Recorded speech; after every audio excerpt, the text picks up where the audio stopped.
Hello there. Today we're diving into a common problem that many developers encounter when working with Xcode playgrounds. You see, when working on a project like a Swift tour, sometimes you might find yourself tweaking code snippets to test different scenarios or values. This can be super useful for experimentation, but what if you want to reset all those examples back to their default state? That's the crux of our problem today. Here comes the solution to our dilemma. Playgrounds can be quite complex, storing data in various locations, making it tricky to reset changes back to their original state. Unfortunately, there isn't a built-in option to revoke these changes in Xcode playgrounds. So, you might need to roll up your sleeves and create a custom script or rethink your workflow to manage these changes effectively. It may take a bit of manual effort or some clever automation on your part, but hey, that's all part of the coding adventure.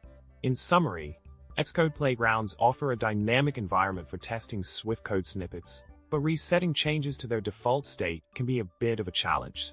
Remember, you might need to get creative with scripts or workflows to efficiently manage and reset these examples. With a bit of tinkering and problem solving, you'll be back to a clean slate in no time. Happy coding!